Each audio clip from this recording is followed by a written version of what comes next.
What happens when a society tries to cure a man of his evil impulses, but in the process destroys his very soul? This is the story of Alex DeLarge and his journey through a dystopian future's most twisted form of rehabilitation. Our story is set in a futuristic, dystopian Britain. We follow Alex, the charismatic and psychopathic leader of a small gang of droogs. Their nights are a cocktail of drug-laced milk and what they call a bit of the old ultra-violence, random acts of brutal, remorseless crime, all set to the soundtrack of Beethoven.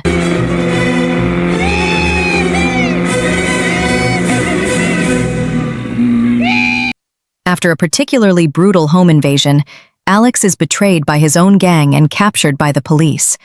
He is sentenced to 14 years in prison. To get out early, he volunteers for an experimental and controversial new treatment called the Ludovico Technique. For 2 weeks, he is drugged and forced to watch films of horrific violence, all while being conditioned to feel extreme nausea. The treatment is a success. The mere thought of violence now makes Alex physically ill, rendering him completely harmless. He is a model of good behavior, not by choice but by a programmed physical reflex. He is cured. I got a lot better, munching away at eggy eggs and lomticks of toast and lovely. Released back into society, Alex discovers he has no place in it. He is a man with no free will. His own parents have replaced him, and he is brutally beaten by his former victims and his old Droog gang members, who are now police officers. He is completely defenseless.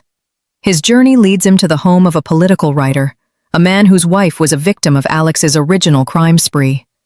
The writer, an anti-government activist, sees Alex not as a criminal, but as a perfect symbol of the state's oppressive power. The writer tortures Alex by blasting Beethoven's Ninth Symphony, which was the soundtrack to one of the violent films he was forced to watch, causing him unbearable sickness.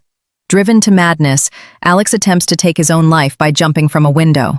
He survives, and the resulting public scandal forces the government to reverse the conditioning to save their reputation. In the end, Alex is back in a hospital bed, fully recovered.